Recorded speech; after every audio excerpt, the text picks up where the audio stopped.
برادران ملت اسلامی، السلام علیکم ورحمۃ اللہ وبرکاتہ۔ الحمد للہ الحنان المنان الذي خلق الإنسان وعلمه البيان، والصلاة والسلام على رسوله سيد الإنس والجان وعلى آله وأصحابه ذوي الخير والإحسان، أما بعد فأعوذ بالله من الشيطان الرجيم، بسم الله الرحمن الرحيم۔ إن الله لا يغير ما بقوم حتى يغيروا ما بأنفسهم، وإذا أراد الله بقوم سوءا فلا مرد له، صدق الله مولانا العظيم۔ بارگاہ رسالت مآب صلی اللہ علیہ وسلم میں درود پاک کا ہدیہ پیش کریں۔ اللہم صلی علی سیدنا محمد معدن الجود والکرم وآلہ واصحابہ الکرام وابنہ الکریم وبارک وسلم صلاة دائمتا سرمدا ابدا۔ حالات زمانہ کے اعتبار سے اور ہماری حالتوں کے اعتبار سے ایک بہت ہی عمدہ شعر ہے جو بالکل صادق آتا ہے۔ قوت فکر و عمل پہلے فنا ہوتی ہے، قوت فکر و عمل پہلے فنا ہوتی ہے جب کسی قوم کی شوکت پہ زوال آتا ہے۔ یوں ہی کوئی قوم نہیں مرتی، کسی قوم کے اوپر زوال آتا ہے تو سب سے پہلے اس قوم کے اندر سوچنے سمجھنے کی صلاحیت ختم ہو چکی ہوتی ہے، تب جا کر کے زوال آتا ہے۔ آج اس شعر کو میں پڑھتا ہوں تو محسوس ہوتا ہے کہ ہماری قوم پر یہ شعر صادق آتا ہے۔ قوت فکر اور عمل یہ پہلے رخصت ہو گئی ہے، جس کی وجہ سے یہ زوال آ رہے ہیں۔ لوگ اب حادثوں پر بیٹھ کر کے چرچا کرتے ہیں، حادثہ ہونے سے پہلے جو فکر ہونی چاہیے وہ مفقود ہے۔ گھر جلنے کے بعد پھر میٹنگ کرنے کا مطلب کیا ہے؟ اس سے سیفٹی کے لیے پہلے سے انتظامات ہوں تو اس کو لائق و فائق اور دانش مندی سمجھا جائے گا۔ آج کے وہی حالات ہیں میرے عزیزوں۔ آپ کو پتہ ہے کچھ قومیں ایسی ہیں جو فیوچر پلاننگ کے لیے 100 سال کے بعد کا سوچتی ہیں، جبکہ یہ اسلام کا حصہ تھا۔ نبی کونین صلی اللہ علیہ وسلم نے 1400 سال بعد ہونے والی چیزوں کی پیشین گوئی فرمائی کہ نہیں فرمائی؟ اللہ کے نبی صلی اللہ علیہ وسلم نے 1000 سال بعد پیدا ہونے والی چیزوں کو پہلے سے بتایا تھا کہ نہیں؟ یہ ساری چیزیں نبی آخر الزمان صلی اللہ علیہ وسلم نے جو بتایا، مطلب یہی تھا کہ اس وقت کے لوگوں کو ضرورت تو نہیں تھی ان حالات کی، پھر بھی حضور ان کو بتا رہے تھے، صحابہ کو۔ آج جو چیزیں پیدا ہونے والی ہیں وہ رسول پاک کو پتا تھا، 1000 سال بعد ہونے والی چیزیں، لیکن اس وقت کے صحابہ کو یہ باتیں کیوں بتائی جا رہی تھی؟ ان کے حالات تو اس وقت کے نہیں تھے ویسے۔ اس کے باوجود نبی پاک صلی اللہ علیہ وسلم نے ان کو 1000 سال بعد ہونے والی چیزوں کی باتیں اس لیے بتائی کہ یہ دین اسلام فیوچر پلاننگ کے لیے کتنا ایکٹیو ہے، یہ سمجھو آگے کے لیے۔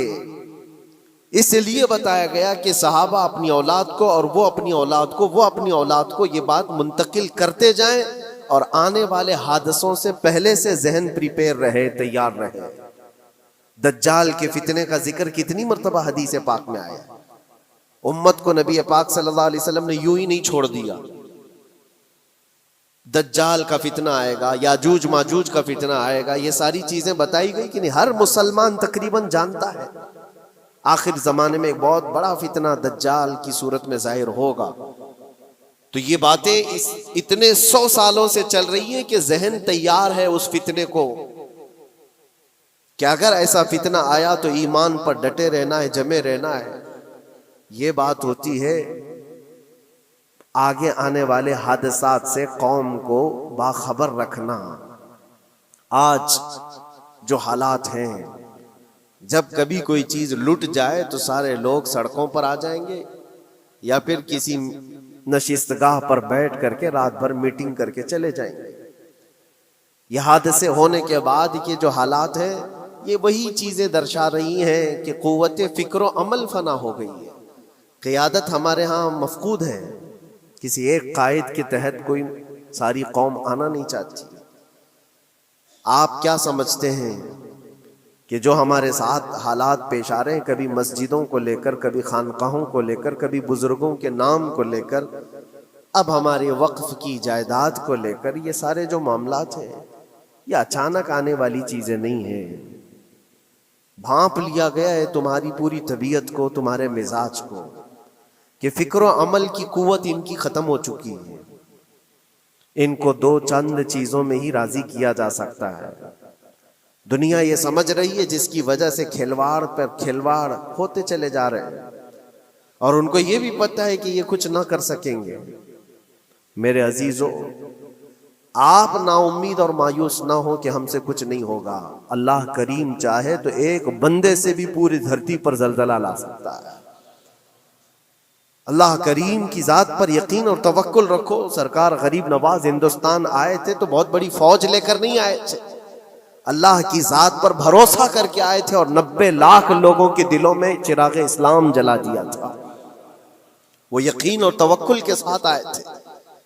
آج لوگوں کے دلوں کے اندر جو مایوسی اور نا امیدی ڈالی جا رہی ہے کہ کچھ ہوگا نہیں، ابھی کچھ کرنے سے کچھ نہیں ہوگا، یہ نا امیدی اور مایوسی تمہاری طبیعت میں کیوں آئی؟ کیا تمہارا رب تبارک و تعالیٰ کی ذات پر یقین کمزور ہو گیا؟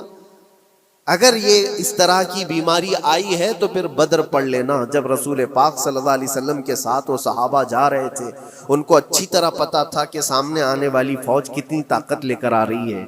1000 لوگ آ رہے ہیں، ہاتھی گھوڑے ان کے پاس، ہتھیار اور اسباب ان کے پاس ہے، کھانے پینے کی مزے کی ساری چیزیں لے کر کے آ رہے تھے مکہ والے. اور ادھر صحابہ ننگے پیر ہیں، 313 کے پاس 4 گھوڑے ہیں، پیدل چلے آ رہے ہیں. چھاؤں لینے کے لیے کوئی جگہ تک نہیں ہے ان کے پاس. ایک کھجور کسی کے پاس ہو تو 10 لوگ اس پر اکتفا کر لیں.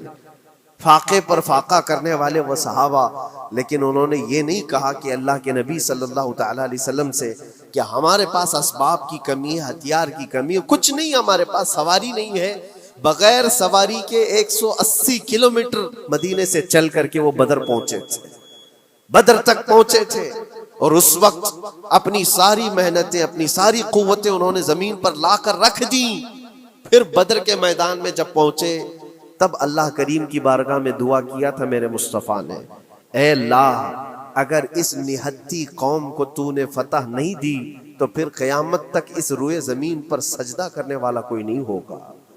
یہ محبوبانہ انداز تھا میرے مصطفیٰ کا. وہ دعا مدینے میں بیٹھ کر کے بھی تو کر سکتے تھے. 180 کلومیٹر دور اتنی مصیبت میں دھوپ میں چل کر کے جانے کی کیا بات تھی؟ ننگے پیر صحابہ گئے ہیں، فاقے پر فاقہ کیے ہوئے. وہ مدینے میں بیٹھ کر دعا کرتے تو کیا رحمت للعالمین کی دعا قبول نہیں ہوتی؟ لیکن مصطفیٰ کریم صلی اللہ علیہ وسلم نے یہ مزاج دیا ہے، پہلے فکر و عمل میدان میں لاؤ پھر دعا کرو، اللہ کی مدد آتی ہے. یہاں ہم بیٹھ کر کے یہیں سے دعا کرتے ہیں، کچھ کرنا نہیں ہے، بدلنا نہیں ہے، اور فکر و عمل کو لانا نہیں ہے، تو پھر صرف یہاں بیٹھ کر کے دعا کرنا. یہ تو میرے عزیزوں عورتوں کو اس سے ذمہ داری دی گئی ہے کہ تم میدان عمل میں آ نہیں سکتی، تم اپنے گھروں سے دعا کرو اپنے بھائیوں کے لیے. لیکن یہ کام تو اب سارے مردوں نے بھی لے لیا ہے. بہرحال قوت فکر و عمل پہلے فنا ہو جاتی ہے جب کسی قوم کی شوکت پہ زوال آتا ہے. آج یہ جو سارے معاملات ہم دیکھ رہے ہیں، اس کی ایک خاص وجہ میں آپ کو بتانا چاہتا ہوں. آج سے تقریباً 8-9 سال پہلے میرا ایک بیان بھی ریکارڈ موجود ہے، کافی دنوں تک وہ چلتا رہا. میری اپنی بات نہیں تھی، سراج الامہ امام غزالی رحمۃ اللہ تعالی علیہ انہوں نے لکھا تھا کہ امت پر اگر ایک ایسا وقت آ جائے جب ان کے سامنے ان کے نبی کو گالیاں دی جا رہی ہیں اور امت کچھ نہ کرے، تو پھر وہ انتظار کرے کہ عنقریب وہ وقت بھی ان کے اوپر آنے والا ہے جب ان کی ماؤں، بیٹیوں اور سب عزتوں کو بازار میں نیلام کیا جائے گا اور یہ کچھ نہیں کر سکیں گے. وہ دن آ جائیں گے. بیسک وجہ وہاں سے شروع ہوئی کہ لوگ اپنے عیش و عشرت میں کچھ کمی نہ کر سکے، بارگاہ مصطفیٰ صلی اللہ علیہ وسلم کی گستاخیاں کھلے عام ہوتی رہیں، اور اس پر ہم لوگ جس طرح کے حالات دیکھتے رہے۔ بہت سارے لوگ تو مجھ کو یہ کہتے تھے، مجھ سے یہ کہتے تھے، کیا ضرورت ہے آپ کو بولنے کی، حالات دیکھ نہیں رہے آپ؟ ظالمو، تم کو اگر کوئی چھوٹی سی ماں کی گالی دے دے تو تم بپھر جاتے ہو اور اس کے اوپر آسمان توڑنے کی بات کرتے ہو، اور ہم اپنے نبی پاک صلی اللہ علیہ وسلم سے کروڑوں ماؤں سے زیادہ محبت کرتے ہیں۔ اس رسول پاک صلی اللہ تعالی علیہ وسلم پر کوئی بھونکتا رہے اور اس کا جواب نہ دو، تم یہ کہتے ہو مصلحت ہے؟ حالات ایسے ہیں یہ۔